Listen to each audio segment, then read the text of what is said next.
जय श्री राधे कृष्ण। आप सभी का आपके अपने YouTube channel VK Mishra present में बहुत बहुत स्वागत है। आइए सुनते हैं योगिनी एकादशी व्रत की कथा और अंत में सुनेंगे एकादशी माता की आरती। आषाढ़ मास कृष्ण पक्ष में पड़ने वाली एकादशी को इसे योगिनी एकादशी के नाम से जाना जाता है। इस दिन विशेष प्रकार से भगवान विष्णु, माता लक्ष्मी और भगवान श्री कृष्ण के चतुर्भुजी स्वरूप की पूजा की जाती है। आप सभी भक्तों को योगिनी एकादशी व्रत की ढेर सारी शुभकामनाएं। आप सभी के जीवन में लक्ष्मी नारायण की कृपा से आप सभी को सभी प्रकार के सुख और समृद्धि की प्राप्ति हो। जो भी भक्त सच्ची श्रद्धा के साथ आषाढ़ मास कृष्ण पक्ष की योगिनी एकादशी का व्रत धारण करते हैं, व्रत में नियमों का पालन करते हैं, कथा आदि श्रवण करते हैं, तो इससे व्यक्ति के सभी प्रकार के पाप और ताप नष्ट होते हैं, सभी प्रकार के रोग एवं कष्टों से मुक्ति प्राप्त होती है तथा सुंदर स्वरूप की प्राप्ति होती है और इसे धारण करने से 88,000 ब्राह्मणों को भोजन कराने के समान पुण्य फलों की प्राप्ति होती है। तो आइए सुनते हैं योगिनी एकादशी व्रत की कथा और अंत में सुनेंगे एकादशी माता की आरती। तो बोलिए प्रेम से भगवान विष्णु की जय, माता लक्ष्मी की जय, एकादशी माता की जय, भगवान श्री कृष्ण की जय, सर्वदेवी देवता की जय। बहुत समय पहले की बात है। एक बार भगवान श्री कृष्ण से युधिष्ठिर ने कहा कि हे श्री मधुसूदन जी, ज्येष्ठ शुक्ल पक्ष की निर्जला एकादशी का महात्म्य तो मैं सुन चुका। अब आगे आप आषाढ़ मास के कृष्ण पक्ष की एकादशी का क्या नाम है और क्या महात्म्य है, कृपा करके उसको कहने की दया करिए। श्री कृष्ण चंद्र जी ने कहा कि हे युधिष्ठिर, आषाढ़ मास के कृष्ण पक्ष की एकादशी का नाम योगिनी है और यह एकादशी त्रिलोक में मुख्य है। अब मैं पाप नाशिनी पुराण की कथा कहता हूँ, उसको ध्यान पूर्वक सुनिए। कुबेर नाम का एक राजा अलका नगरी का स्वामी था। वह राजा श्री भूतनाथ श्री भगवान शंकर जी की पूजा में सर्वदा ही मग्न रहता था। पूजन के हेतु पुष्प लाने वाला जो मनुष्य था उसका नाम हेममाली था और उसकी स्त्री का नाम विशालाक्षी था। एक समय हेममाली पुष्प लाकर अपनी स्त्री से कामवश होकर घर में ही रह गया। महाराज कुबेर दीपगृह में पूजन कर रहे थे। मध्याह्न का समय हो गया। राजा पुष्पों की प्रतीक्षा कर रहा था, परंतु हेममाली तो अपने घर में स्त्री के साथ आनंद विहार करने में निमग्न था। उसको पुष्पों का ध्यान भी नहीं था।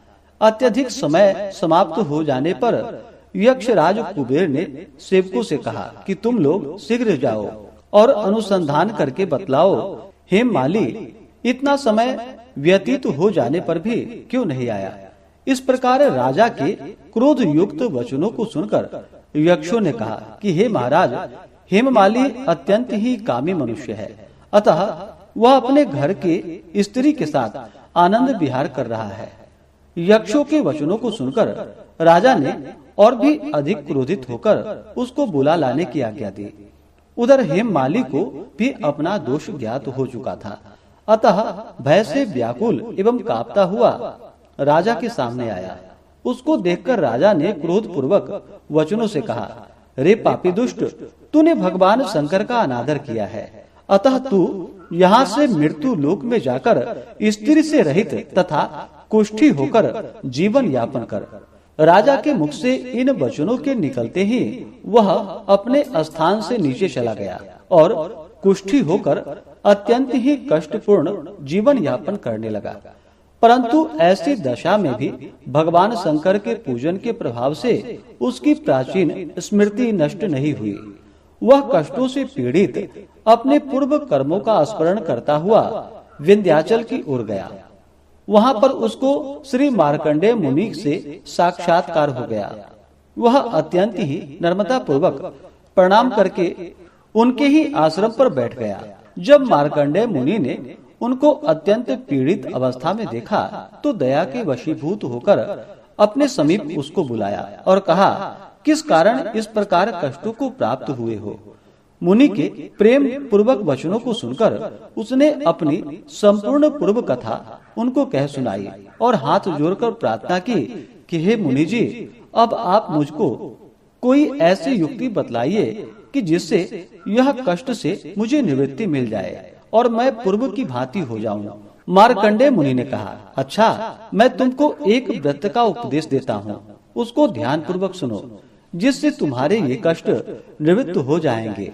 आषाढ़ मास के कृष्ण पक्ष की योगिनी नामक एकादशी का तुम व्रत करो, उसके प्रभाव से तुम्हारा यह सब कष्ट एवं यह कुष्ठ रोग निवृत्त हो जाएगा, सब समाप्त हो जाएगा।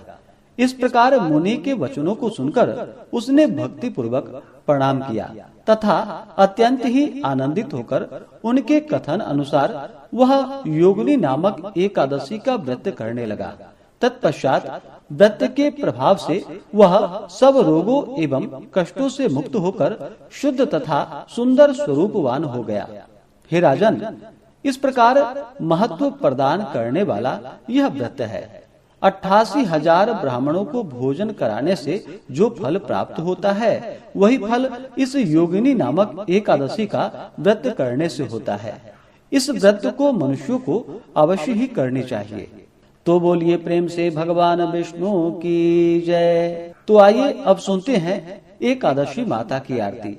तो बोलिए प्रेम से एकादशी माता की जय। ओम जय एकादशी माता, विष्णु पूजा व्रत को धारण कर शक्ति मुक्ति पाता। ओम जय एकादशी माता, विष्णु पूजा व्रत को धारण कर शक्ति मुक्ति पाता। तेरे नाम गिनाओ देवी भक्ति प्रदान करनी, गण गौरव की देनी माता शास्त्रों में वर्णी। ओम जय एकादशी माता, विष्णु पूजा व्रत को धारण कर शक्ति मुक्ति पाता। मार्गशीर्ष के कृष्ण पक्ष की उत्पन्ना विश्वतारिणी जन्मी, शुक्ल पक्ष में हुई मोक्षदा मुक्तिदाता बन आई। ओम जय एकादशी माता, विष्णु पूजा व्रत को धारण कर शक्ति मुक्ति पाता। पौष के कृष्ण पक्ष की सफला नामक है,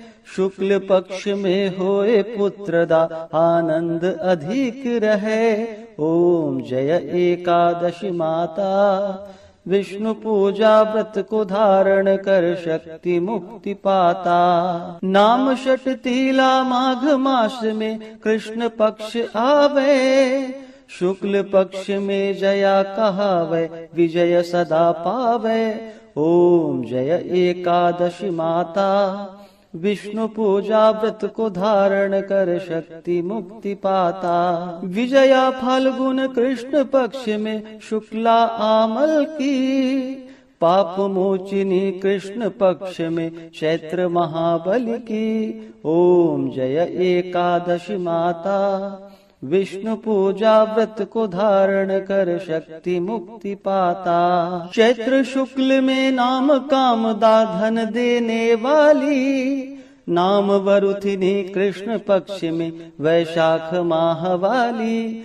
ओम जय एकादशी माता, विष्णु पूजा व्रत को धारण कर शक्ति मुक्ति पाता। शुक्ल पक्ष में होए मोहिनी अपराज्येष्ठ कृष्ण पक्षी, नाम निर्जला सब सुख करणी शुक्ल पक्ष रखी। ओम जय एकादशी माता, विष्णु पूजा व्रत को धारण कर शक्ति मुक्ति पाता। योगिनी नाम आषाढ़ माह में जानो कृष्ण पक्ष करणी, देव शयनी नाम कहायो शुक्ल पक्ष धरणी। ओम जय एकादशी माता, विष्णु पूजा व्रत को धारण कर शक्ति मुक्ति पाता। कामिका श्रावण मास में आवे कृष्ण पक्ष कहिए, श्रावण शुक्ल में होए पवित्रा आनंद से रहिए। ओम जय एकादशी माता, विष्णु पूजा व्रत को धारण कर शक्ति मुक्ति पाता। अजा भाद्रपद कृष्ण पक्ष की परिवर्तिनी शुक्ला, इंद्रा अश्विनी कृष्ण पक्ष में व्रत से भव सागर निकला।